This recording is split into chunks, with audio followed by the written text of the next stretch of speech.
Hello, everyone, and welcome to another episode of Passionate People and Preposterous Peeves. I'm your host, Ike. I'm here with Ryan. Say hello, Ryan. Hey, how you guys doing? Nada mucho. So first up, an oldie but a goodie. Ryan, what's your favorite dad joke? I'd have to say, what's the difference between a hippo and a zippo? Well, one's a creature in Africa. Nah, I don't got it. What is the difference? One's a little lighter. Oh, oh. Do you have a favorite underutilized word? I'd probably have to go with jeepers. How very 90s of you. Yeah, I think what was it? Hercules had that one scene where the guy goes, "Jeepers, Mister, you're strong." And I was rewatching that a couple of years ago. I was like, man, jeepers, like very underutilized. I've been using it since. That's a great one. I'll have to try to fit in my day today. Is there a movie that when you're channel surfing you'll never skip? Nacho Libre. Ooh. 'Tis a good one. Yeah, very good. Jack Black I would say his most flamboyant. I don't know. Jack Black actually has a lot of movies that I wouldn't skip by, but that one is one of those great ones. Growing up, what was your favorite book? Lord of the Rings. Actually, I started reading that when I was in like 5th grade, and I remember going to like the Scholastic Book Fair. I don't know if you remember those, but Yeah. But I remember like seeing it there and be like, oh yeah, I want, like, this looks awesome. And I bought Lord of the Rings, and I'm like sitting there in class, and my teacher tells me that it's above my reading grade and tries to tell my mom not to let me get it. And my mom's like, no, you can get it. And that just made me want to read it even more. Yeah. And it got me super into it. And I still to this day love Lord of the Rings. I really kind of just hope there's like no way she would have this kind of guile and grift to her, but I really hope that your teacher did that as like reverse psychology. I was like trying to get you like to really stick your teeth into reading. She's like, oh, this is too big brain for you. It's like, definitely, I'll show you. No, I think that teacher was actually the reason why my parents pulled us out of public school and put us in a private school. If you had to evacuate your house, what's the first thing you grab? Assuming first of all, pets and significant others know how to GTFO. Living in Napa, I've had to evacuate my house because of fire. And I think all I grabbed was my PlayStation and my Magic cards at the time. I almost left without clothes. The time that there was a fire in Sonoma County when I was still living there, I literally just grabbed my Magic cards, nothing else. No clothes, not my computer, nothing. Just took 2 boxes of Magic cards, put them in like my dirty clothes bin, which was pretty empty because I had just recently done laundry and just dipped, and then had to go back in by the moonlight when technically nobody was supposed to be out because curfew or whatever like that, and like steal back my own stuff before the fire encroached. Yeah, everything else to me was replaceable. Yeah. And like these days, pictures aren't that hard to replace. There's digital photos everywhere. Everything's backed up. Yeah. What comes to mind when I say underrated? I usually think about underrated movies. There are any other than Nacho Libre that pop out? Let's see. I am a big fan of Moana. Not even having kids. But I think that one is a great story of staying true to yourself and not just the people around you and what they like expect out of you, but doing what you love no matter what. Totally. Do you have a favorite bit of like kind of secret industry trivia or just like terms that you find only used in your line of work that most people don't know about? Yeah, so I work in the restaurant industry, and everything's fast paced and you're running around and moving a lot, and So there's a lot of you tell people where you are. So like if you're running into the kitchen, you say corner, so people know that you're coming around the corner, so you don't just run into each other and stuff. Or if someone's just standing there and you need to get out of the way, you say behind, like I'm behind you, but it's just shortcutted to behind. Mm-hmm. And I found a lot of people in the industry, they're so used to saying corner and behind that they will accidentally do it in like the grocery store. Just day-to-day life, yeah. Yeah, like, like, especially after work, because, you usually get off of work at like 11:30, midnight, and you're like, oh, I'm hungry, it was so busy, I didn't have time to order food for myself from work. I'm going to go over to the grocery store real quick, grab a 6-pack and something to eat, frozen pizza or whatever. So you're like going down the aisle with your shopping cart, and like someone's in your way, and you're just like behind, and then they don't move, like behind, and then you're right about when they turn around to say what the you're like, oh yeah. And I think that's one thing I think everyone can relate to. Totally. I remember one of the first times I came home after like I really started to get into the flow of being a blackjack dealer. Mm-hmm. And like one of the big kind of main tenets of dealing table games, especially when they're house banked, is that you need to clear your hands so you don't show, right? So that you show that you're not like stealing money. Because surprisingly, when $5,000 fits in the palm of your hand really neatly, there's a lot of thievery going on. Yeah. And I remember I came home and I wake up in the morning, I'm pouring myself a bowl of cereal, and I opened the fridge and I cleared my hands, and I pulled out a jug of milk and I cleared my hands, and I poured myself the milk and then I cleared my hands. And by the time I finally got to sit down to eat, my wrist was exhausted. It was just like trying to eat. I felt like I had like, some degenerative disease in my arm. It was right. Just like I couldn't even bend my wrist. I just man, I got caveman style. I got some nice jazz hands going on over here. Yeah, basically. Yeah. I had a roommate in college that was doing the same thing you're talking about. In the filmmaking industry, there's this term called, or for when you turn lights on, specifically on a film set because they're so bright, right? You say striking, because if you are not ready for it, that can be like a blinding effect. Right, that's like first thing in the morning. Like you're 4K lights. Hey, babe, can I turn the lights on? But he would say that to himself in his own room when he'd walk in late at night after like a long day on like a set or in class, and just like striking, and then I'd hear this as he groaned at himself having done that to no one but himself. Thank you, Josh. You're the best. Great. Is there a best piece of advice you ever got over the years that has really kind of stuck with you and influenced who you are or decisions you've made? Be the best you can be. Honestly, I think that's something like I grew up with my dad telling me my entire life is be the best you can be. And it's not, don't try to beat other people. It's not a contest except with yourself. Every day you just wake up and try to be better than you were the day before. Yeah. It's a way of like self-reflection and growth.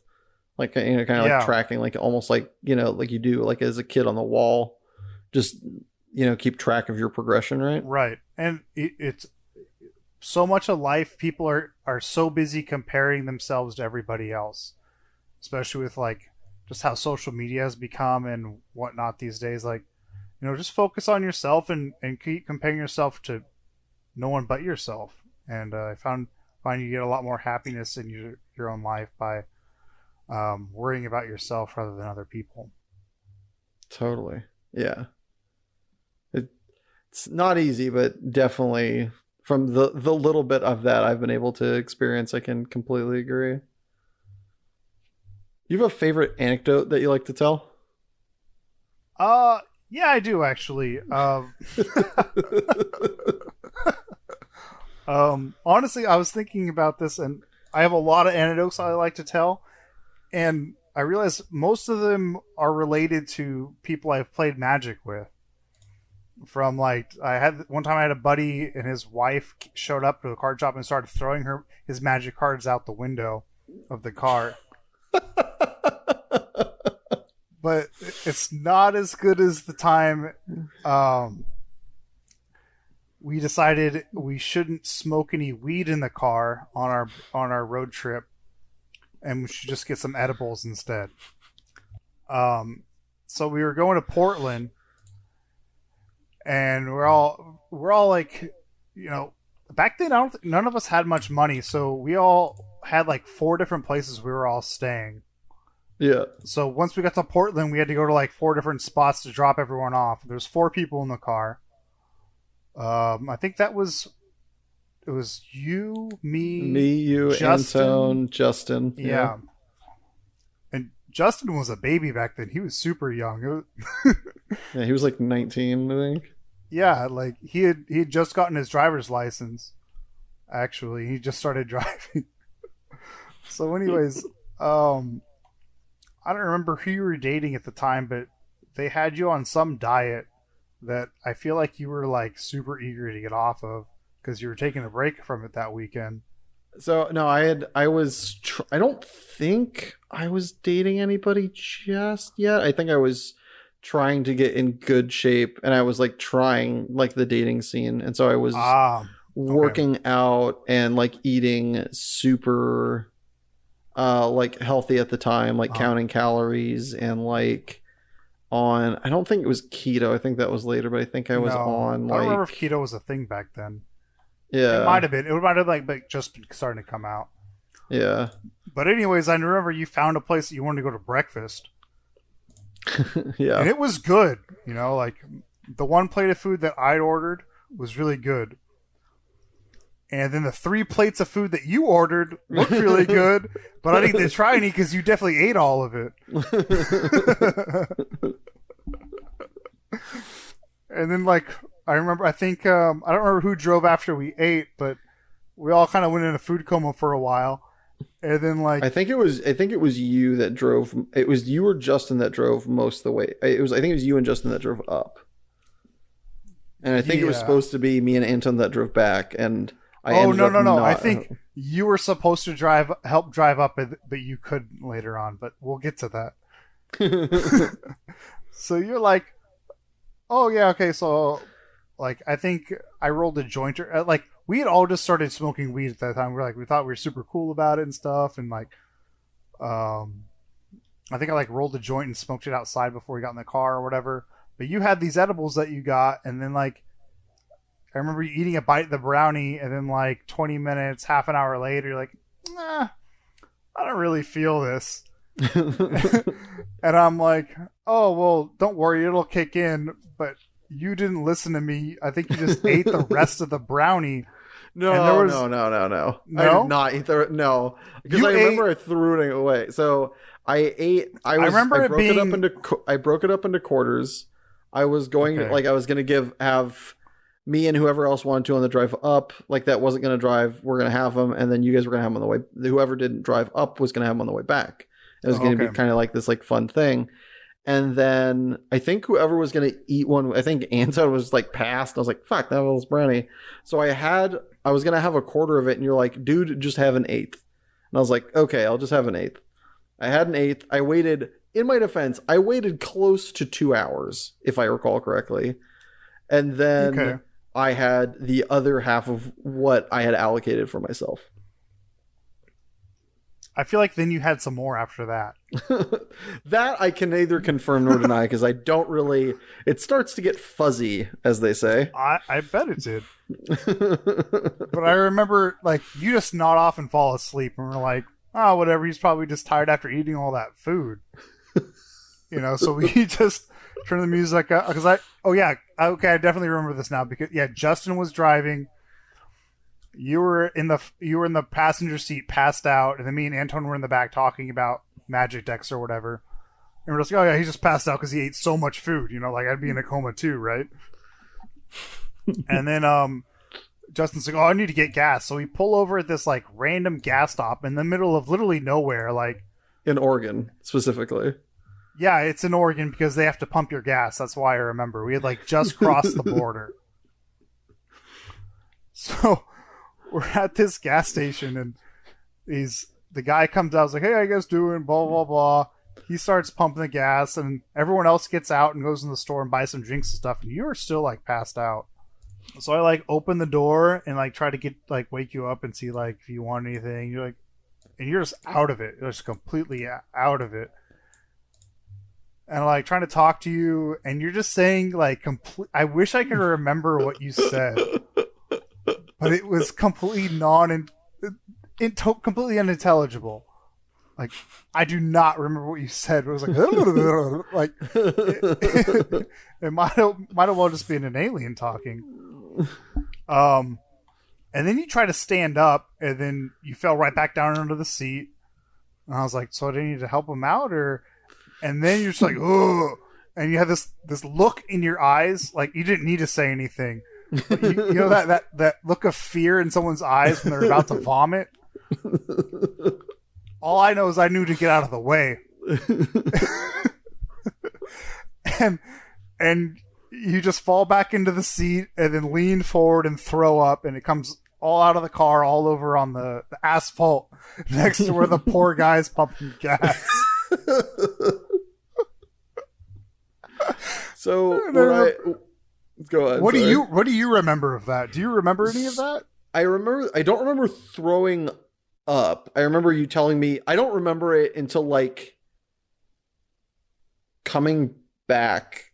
You're like, you owe me money. I was like, why do I owe you money? You're like, I had to pay the guy because I felt bad because you threw up like all around him, and like I'm sure he had to clean it up, and you scared the crap out of him because apparently I was like, he was trying to be like nice, and I'm just like, I was so baked that I couldn't move. That was like one of the major problems. Yes, and you couldn't say anything. You couldn't move. Yeah. Like you try to get up, and then you just fall back down. Yeah, and then you just. Well, I remember you opened the door to like help me get out of the car. You're like, all right, Isaac, come out and get some air. You clearly need to walk this off or whatever. And you opened the door, and I just like fell out like a bag of sand. Yeah, like I didn't have any motor control. I just went.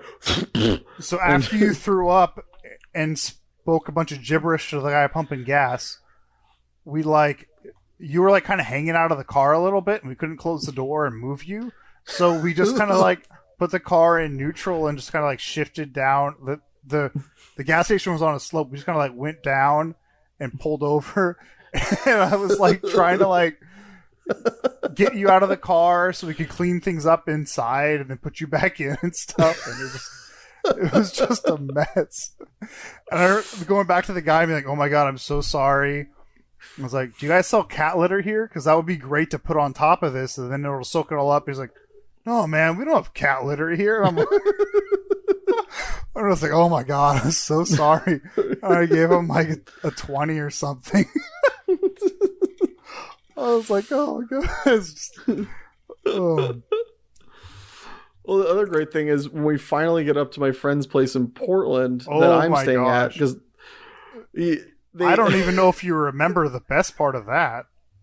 All right, go tell me what happens when we pull up. I think I do, but I'm not. I want to hear it from your angle. So first of all, he lives in these weird apartments that aren't like your normal apartment complexes. Normal apartment complexes, all the buildings are like stuck together and stuff. They're like singular apartment complexes, and then they have like their own garages, and like, so we're driving around for what seems like forever. And I remember like we're like passing around your cell phone trying to get it unlocked and then figure out where to go and take you and stuff. Because initially you were going to drop us all off at our whatever our destinations were, and then you were going to drive your car back. But instead we're like, let's drop Isaac off first.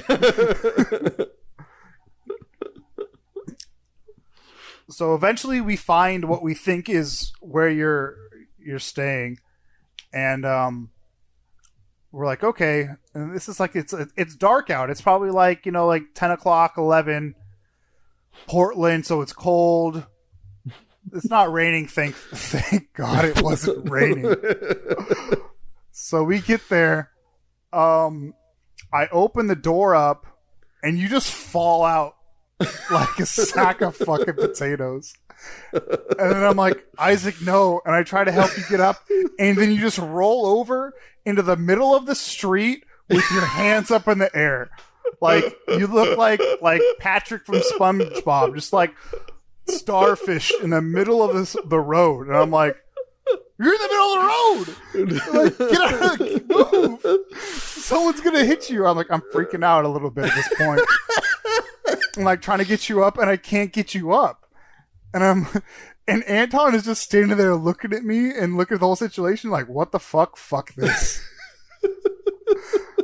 And I remember telling Justin, go up the road and stop anyone from coming. Just tell them, just stop them. I don't know what to tell them to tell people, but I'm just like, just go stop people. And I remember like grabbing your arm and trying to pull you. I must have grabbed your arm and tried to pick you up at least 4 times.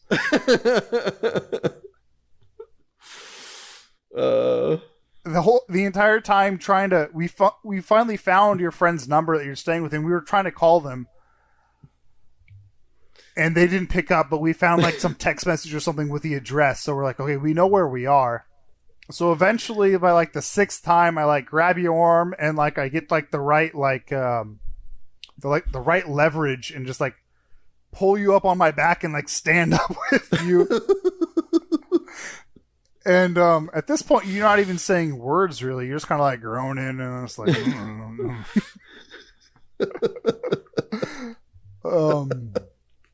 and so then we hobbled. And then there's stairs. We have to take you up a flight.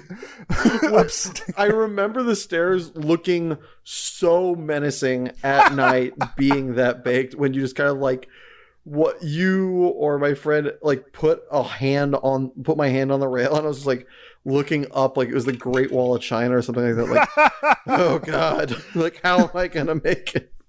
Like, I felt like I needed assistance. I felt like I needed assistance assisting you. I was just like, oh my gosh. And like,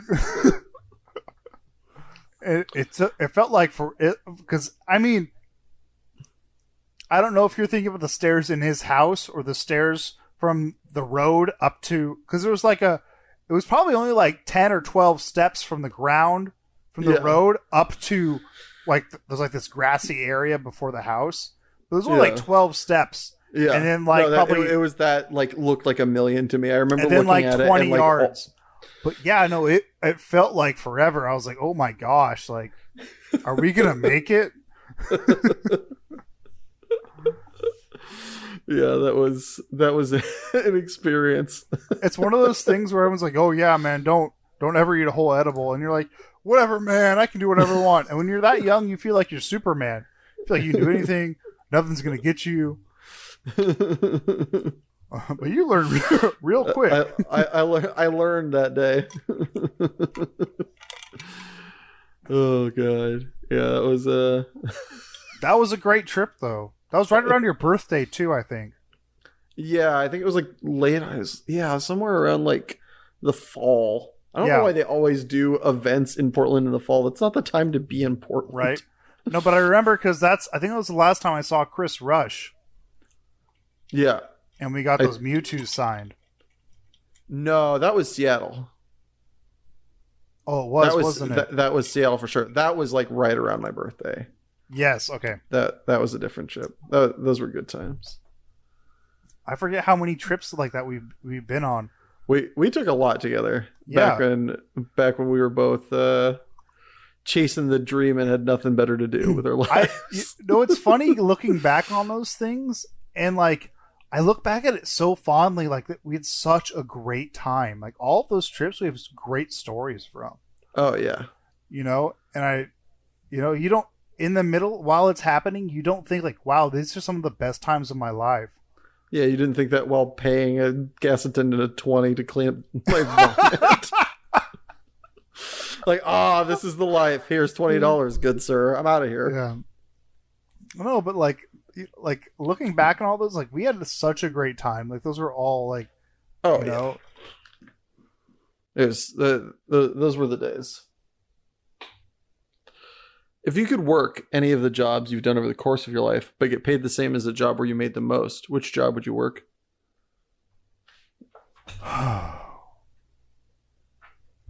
For me, it's not so much about the money. It's more about the level of stress. Mm-hmm. like I loved expediting and running a kitchen and telling everyone what to do and blah blah blah. But and like that the thrill of that and the excitement and the high like pace of it was by far the most fun and rewarding job I've had. But the stress that comes with it just breaks you down over time. Mm. What do you think the most stress-free job that you've had has also, been? Let's rewind a bit. I've only actually had 3 jobs in my entire life. I don't know if you... So, my first job, I worked at Cold Stone Creamery, making ice cream.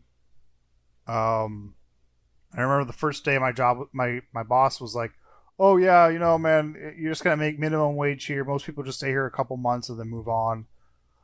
And then within 6 months, I had like 6 raises and was the manager of the place. And I love that job. It was a lot of fun. Like to learn how to like run a place. Like I was doing all the ordering for the place, doing the payroll, scheduling. Like that was a great learning experience. And I also just was a big fan of ice cream too. Like even these days, like I'm not that big of like a sweets fan, but if you put ice cream in front of me, I won't be able to stop myself. And then I worked in a kitchen, expediting, teaching, like telling everyone what to do, and just basically being a kitchen manager. Telling the cooks what to make and telling people what tables to take food to, and orchestrating the whole flow of a restaurant.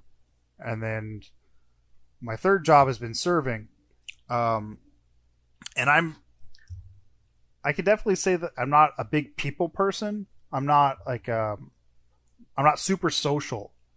Mm-hmm. Like I definitely on my days off need to recharge my social battery and not talk to anyone. However, I really enjoy giving. When you go out to eat, I feel like people want to have an experience. They're going out to eat to have a good time, Mm-hmm. and you can have a computer and just press buttons on it and have your food come out. Or you can have someone really like help you figure out what you're going to have and enjoy and give you a good time. And I definitely derive a lot of pleasure and happiness from helping people have a great time and enjoy themselves. You only get a couple days off a week, and to be able to really enjoy those and help people enjoy them makes me happy. That's awesome, man. What's the most bizarre fact you know to be true? Well, I heard a good one the other day. Betty White is older than sliced bread. Yeah. I heard that the other day. I read about that the other day too. It was kind of fascinating. Therefore, she's also older than the toaster. Yeah. Betty White, older than toast. That's not actually true, but let's say it is. All right, fill in the blank for me. This weekend was so great. I spent 13 hours sleeping. What's the amount of sleep where you wake up and like have that like satisfied like arms stretch moment? On my days off, I like to get like 8 to 10 hours of sleep. When I'm working, I'm a night owl. Like I don't like going to bed early. So usually during the week when I'm working, I probably only get like 5 or 6 hours of sleep. So when I get 8 or 10 hours of sleep, it's a real treat. Nice. Or sometimes you just need naps, man. Dude.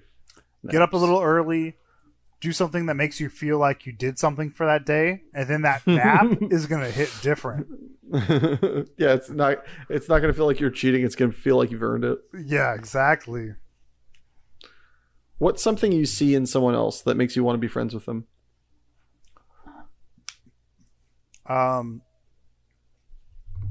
Compassion, usually. When you can tell they have a good heart. Yeah, that really matters to me. Is there anything you wish you had started sooner? Investing. I wish I'd started investing sooner. Is that like a hindsight 50-50, or just you mean as a general practice? Both. when quarantine started, I was like, oh, I need a new hobby because, I'm going to be doing a lot of nothing for a while. And then with the unemployment, like that unemployment bump everyone got, I was like, well, I'm staying at home. I'm not going out and spending money, so I should do something with it. So I started investing, and I had a lot of fun with it, and I enjoyed it a lot, and I did pretty well with it. And then I remember I started investing in crypto and stuff, and I was looking at Bitcoin. I was like, why do I remember Bitcoin? I remember Bitcoin because someone in like 2006 was like, "Oh yeah, man, you should put like $500 in a Bitcoin and just forget about it or something. It'll be great." And I remember looking at that and like, "Nah, man, I think I want to start buying Magic cards and I'm gonna get some dual lands instead." Wah wah. True story, though. On the flip side of that coin, what do you wish you had ended sooner? Probably my second job. I knew I was being underpaid, and I probably should have left that a lot sooner than I did. Yeah, you gotta know your worth, but that it's really hard to see your worth without being like without overvaluing yourself, which leads to like the overcorrection of undervaluing yourself, right? Right. Well, and I don't know if you've experienced this, but I found like a lot of people in our generation, just millennials in general, feel like they owe something to their employer. Even though, it's like, oh no, I have to go to work. I can't call in sick. Like, I feel like the younger generations and the older generations, they just call out sick whenever they feel like it. And a lot of people I know my age will just never do that ever. And that's a weird generational thing. It's a good bad decision to be making because it gets you money and like, respect and clout at your workplace potentially. But yeah, but how much is that really worth at the end of the day? Yeah. It does come at a cost. If you could go back in time and tell yourself one sentence, what would it be and when would it be? Oh, we're kind of backtracking. Yeah, it's like basically buy Bitcoin, not Magic cards. Well, start investing sooner. Totally. Start investing sooner. It's definitely one of those things like everyone should be investing money, and it's so easy these days to do. Do you invest at all? I've started a little bit recently. Just as like a good general practice, like every week, I think I put a couple hundred on the stock market, and I'm just putting it in not like short term or like pie in the sky type stocks, but in like ones that are probably going to exist forever and are very nothing crazy likely to appreciate. Nothing crazy, but going to become better. Yeah, like Tesla, Disney, Amazon, companies that are very unlikely to ever diminish just by business practices and longevity. Well, and a lot of people don't even realize, the amount that your money will appreciate in stocks is 1,000,000 times better than they're ever going to do in your savings account. Yeah, that's one that has like stopped existing because that wasn't true for like older parents or like young grandparents. Like that used to be the way to go. It's just like put it in like a high yield savings account or something like that, and like you would get like a fair strong percentage, but those days are long gone, sadly. Yeah. If you could make sure listeners of this podcast heard one song, which song would it be? I'd probably have to say there's a band called the Gaslight Anthem. They're from out of Jersey, and they have a song called 45, and I really like that song. It's very like Bruce Springsteen and like that old rock kind of vibe. Nice. Throwing back to them classics, yo. Yeah, exactly. But not too far back. Yeah, not too far back. It's new, but old. And with that, we're going to throw it to our first break. Feel free to stick around and enjoy the Totally Real commercial, or take a minute to enjoy 45 by the Gaslight Anthem, or just fast forward. Either way, see you in a jiffy. Have you ever wanted to kill a small woodland creature or break a window but not had the physical strength? I know I have. Now introducing Rock. Rock comes in a variation of sizes and ready to use. Simply put rock in your hand, raise it back to ear level, and release. See? You've got it! This ad does not condone the violence against small woodland creatures or windows, nor will it be held liable for any inability of use when coming into contact with paper. Welcome back, folks. So, Ryan, I gotta ask, what is your passion? My passion. One thing that I've always loved my entire life is cooking. And for a while, I thought that's what I thought when I wanted to make my career. And I decided that I didn't want to make a career out of it because I didn't want it to lose that joy. I don't want it to become monotonous. I didn't want it to become work. I wanted it to be something that I always loved. Mm. And cooking is one of those things, to me at least, that I can just lose myself in. I can get in the kitchen and start chopping stuff up and just looking through the pantry and the spices and the refrigerator and finding things that mesh and coexist well together and make, I don't know, it's a place to experiment and to have fun. And moreover, I mean, outside of all of that, even just cooking for the people that you love in your life is, to me, very rewarding. Totally. It's like one of the best presents I've ever received is when somebody's like willing to take the time and cook, especially something you love for you, and like go, deep and like Right. make it theirs, or do something fancy for you. It's definitely, yeah. Definitely tops. Food is definitely a gift of love. Oh, yeah. When do you first remember enjoying and like really getting into cooking? Growing up, probably, like, we're always busy during the week growing up, running around and doing like a million different things. But on the weekend, I remember my dad would always make us breakfast on the weekends, and I always try to get in there and help him and stuff. And I remember staying there watching him for the longest time. And growing up, my dad's Filipino, so we had rice with probably every meal. Mm-hmm. And on the weekends, we'd always have leftover rice from the week, and my dad would just throw it in the frying pan with a bunch of stuff and fry it up, and we'd always have fried rice. Oh yeah. And that's definitely, to me, become not only one of my favorite things to cook, but like the ultimate comfort food. And it's so easy to make, and it's one of those things that just always hits the spot for me. But yeah, I'll always remember like him showing me how to make fried rice, and that's probably one of the reasons why I love it. What goes in your ideal fried rice? If you're gonna make fried rice for somebody, and it's planned and not just like what you have lying around, what goes in the dish? So first you have to choose your protein. Like, are you gonna do bacon? Is definitely a fan favorite, I found. But really, you can use anything. Like, the beautiful thing about fried rice is that you can take any leftover meat you have and turn it into fried rice. Mm-hmm. But let's say we're doing bacon. So you chop up all the bacon, throw it in a pan, and just cook it till all the grease and all the fat falls out of it. And then you're going to pull the bacon out and just leave the fat in there and throw the fried rice, or the rice you have. And honestly, day-old rice works better than fresh rice because you want it to have dried out a little bit. Mm-hmm. So throw that in there. Let that fry for a good 5 or 6 minutes, and throw your bacon back on top, and then choose some veggies to throw in there. I usually like to grate some carrots and do some green onions. Garlic powder is definitely welcome. And just let it fry.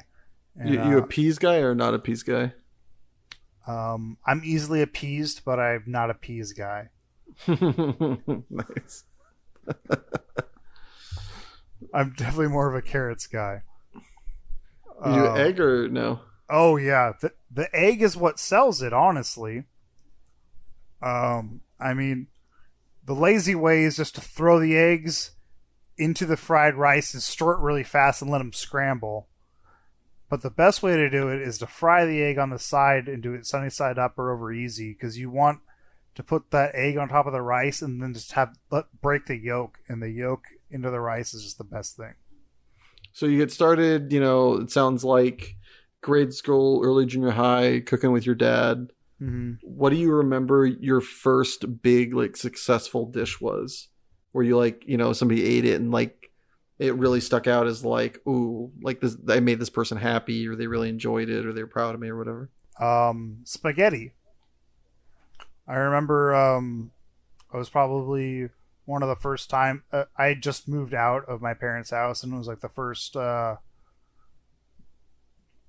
living on my own, and we had this apartment of 4 guys in a 2-bedroom apartment, and I made spaghetti sauce and stuff, and everyone really liked that. But then again, at that age, with a bunch of 21-year-old guys, they're gonna like anything you put in front of them.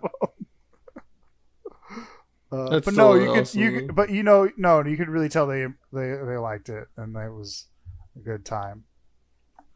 That's the beautiful thing about cooking, is that the food doesn't even have to be good, but it still brings people together. Yeah. But it definitely helps to be good. Are there any like bucket list items that you still have yet to cook and want to?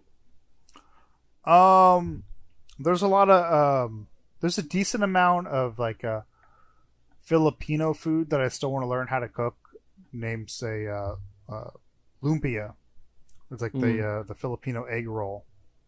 Is a classic that I'm not very good at doing, or actually I've never tried to do it, and I don't feel like I'd be that good at it, but I definitely want to.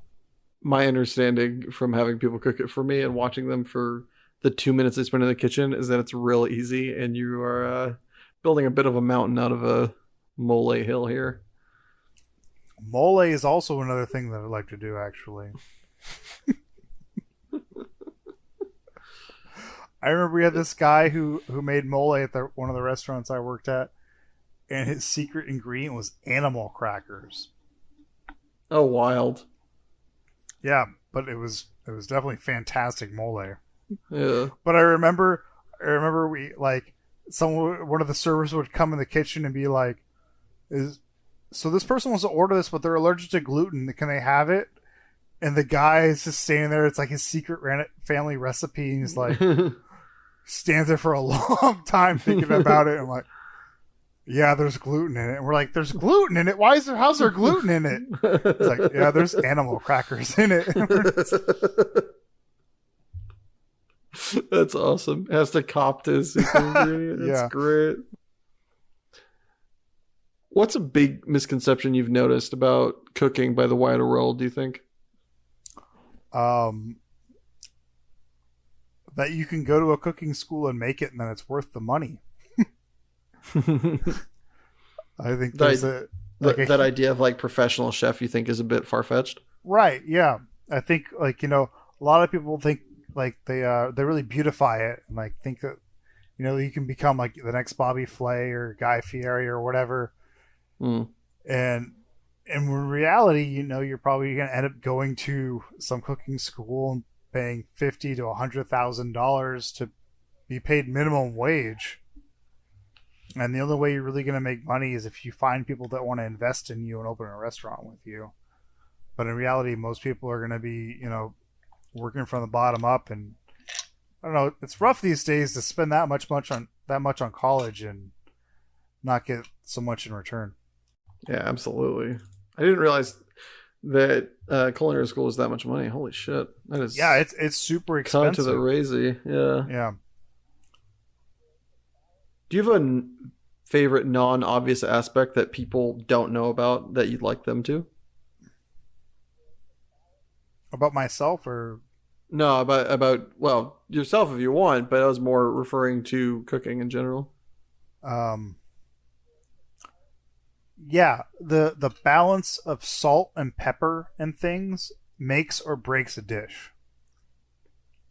You're definitely going to need to elaborate a little bit on that. So with most foods, there's a sweet, sour, or spicy aspect you expect to get out of them. And I think a lot of the difference between someone who cooks a lot and someone who doesn't cook a lot can eat something and say, there's something missing. And knowing what's missing is what's hard was what's usually you see with someone who cooks a lot, and being able to figure out like what if you need more salt or if you need more pepper.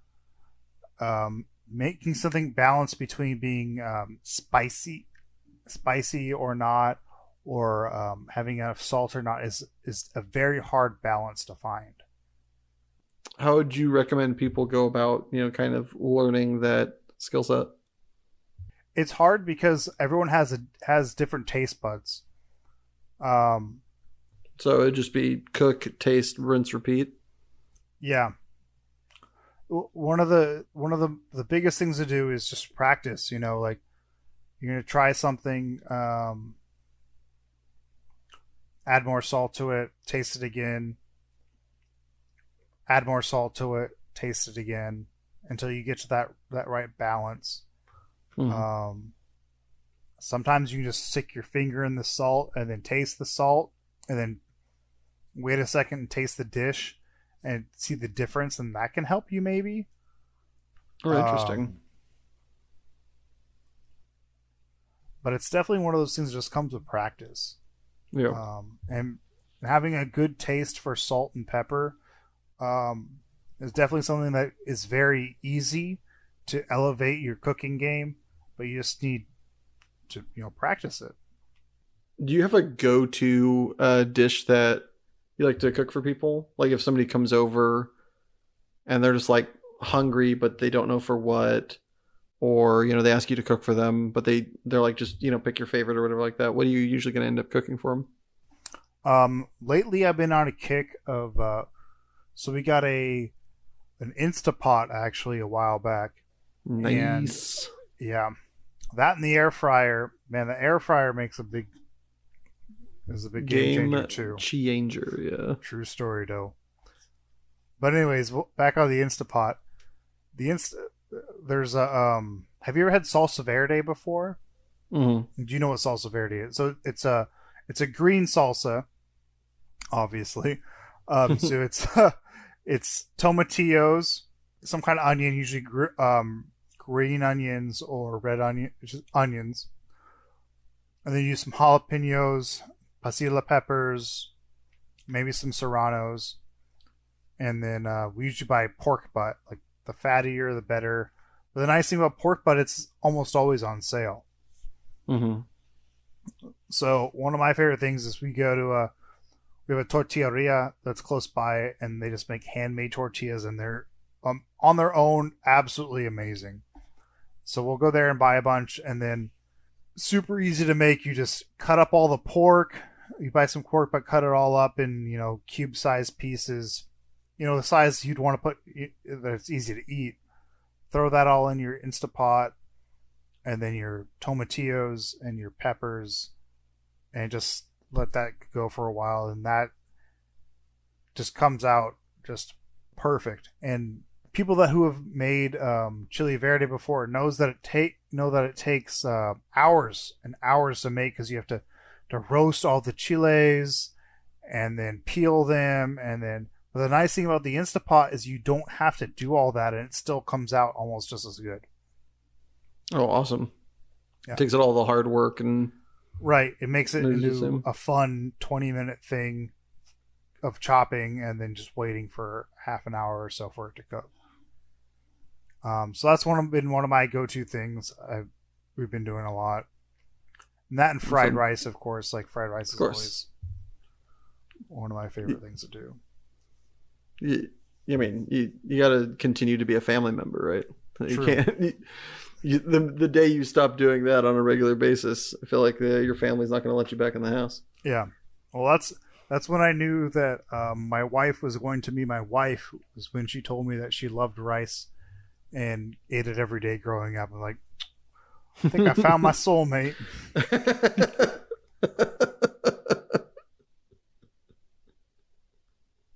That's awesome.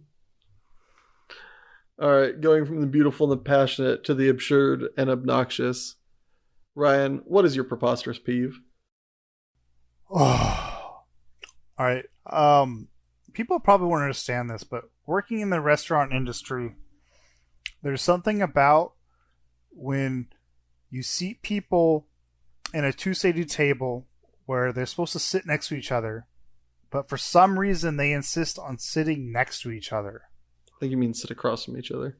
Well, yeah, they're supposed to sit across from each other. My apology. They're supposed to sit across from each other, but they pull their seat over, or like half of it's a bench, so they go and sit on the other side and they sit next to each other. Or they pull their chair over, and it's just, I know that it shouldn't bother me. In fact, I went out to dinner the other day, and we sat at a half booth. It was meant for 4 people, and like half of it was a booth for 2 people, and the other half had 2 chairs on the other side. And I remember sitting in the chairs and being like, "Oh, it'd be nice to go sit next to my wife and enjoy this meal and like be cute and flirty and stuff with her." And I was like, "But I hate it when people do that, and I refuse to be that person." And then I thought to myself, maybe it isn't that bad. I don't know. And then literally the next night I'm at work, and this guy and girl do it at a table that I'm serving, and I'm like, what's up with these douchebags?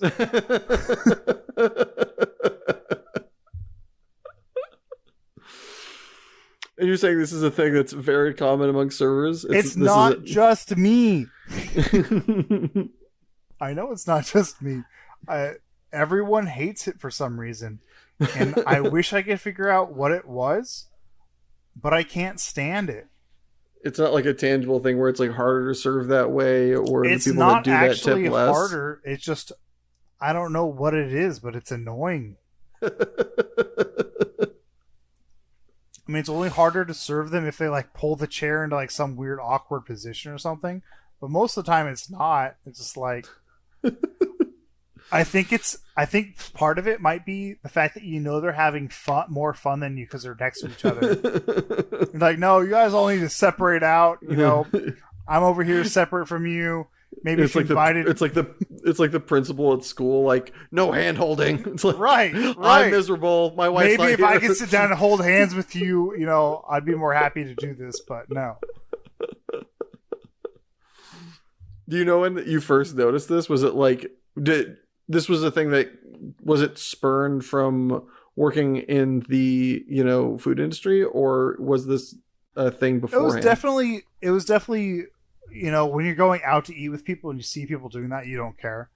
But when you go and start waiting on them, what I think it is? I think it's the fact that like they always, if they're sitting next to each other, they distract each other more often. So when you're there, like trying to ask them and like get their order from them, and like, hey, how you guys doing? They're too busy, like, just being playing in love. footsie and yeah, like stop being if you want to be in love, go find a room. But this is a restaurant. This is we serve food. Yeah. You didn't come here to have fun.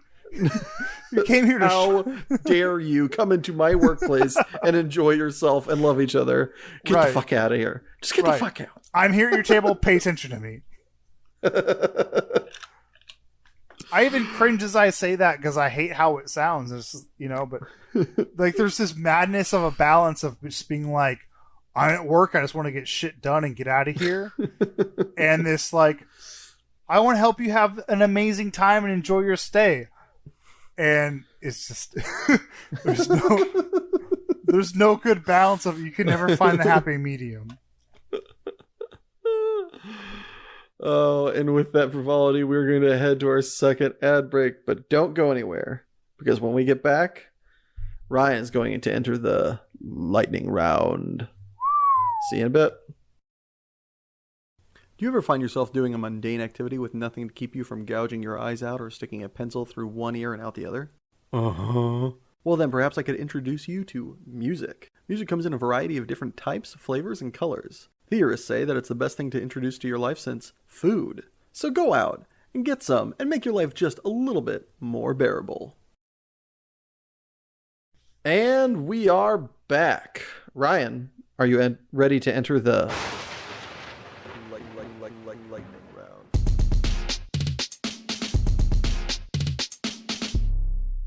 Lightning round. Very ready. All right. Put however much time it takes to bake this cookie on the clock. Ryan, is there a God? Maybe. Shakira's voice in Danny DeVito's body or Danny DeVito's voice in Shakira's body? Shakira's body. Wine or beer? Wine. Are hot dogs sandwiches? Yes. You're having the best day of your life. What happens next? Another amazing thing or something terrible? Something terrible. Lions, tigers, or bears? Oh my. Bears. Is 0 a number? Yes. Would you rather give up cheese or naps? Oh. Cheese. Oh. Bow ties or suspenders? Bow ties. Have you ever paid more for a meal than you made in a week? Maybe. Yes. No. Yes. No one's looking. Do you put the cart back or leave it in the parking lot? Back. Always. If you had the power to see the future but couldn't change it, would you use it? No. Over or under? Over. Pineapple on pizza or fist fight? Pineapple. Can billionaires be ethical? Maybe. No. Kill the spider or get an adult? Adult. Red or blue? Blue.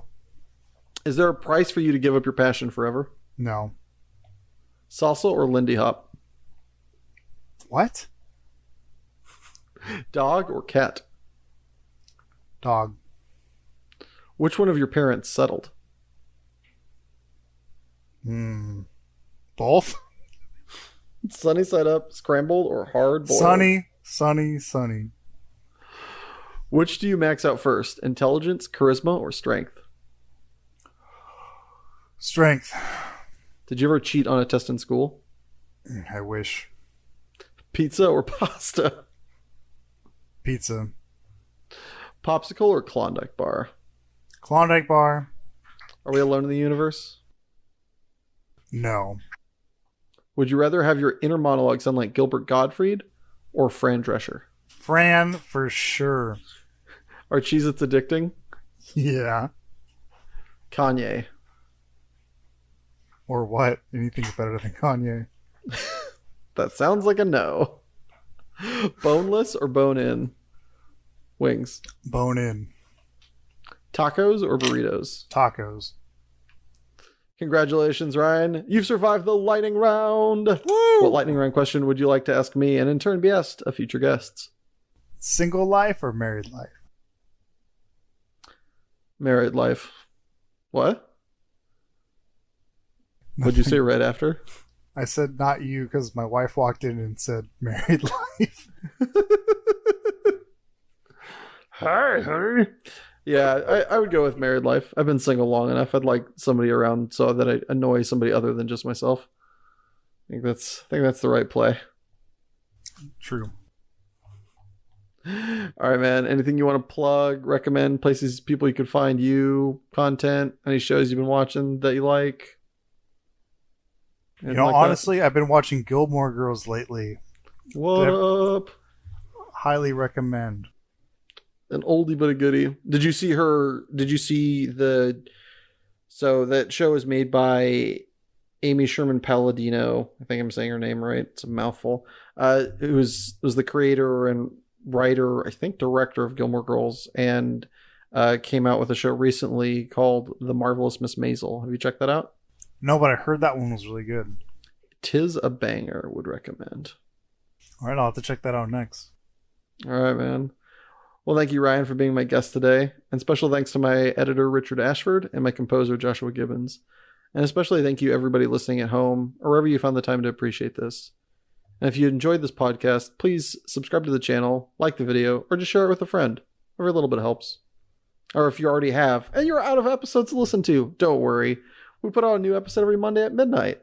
On Soundcloud at Passionate People and Preposterous Peeves, and on YouTube at Passionate People and Preposterous Peeves Podcast, all one word with an ampersand in the middle.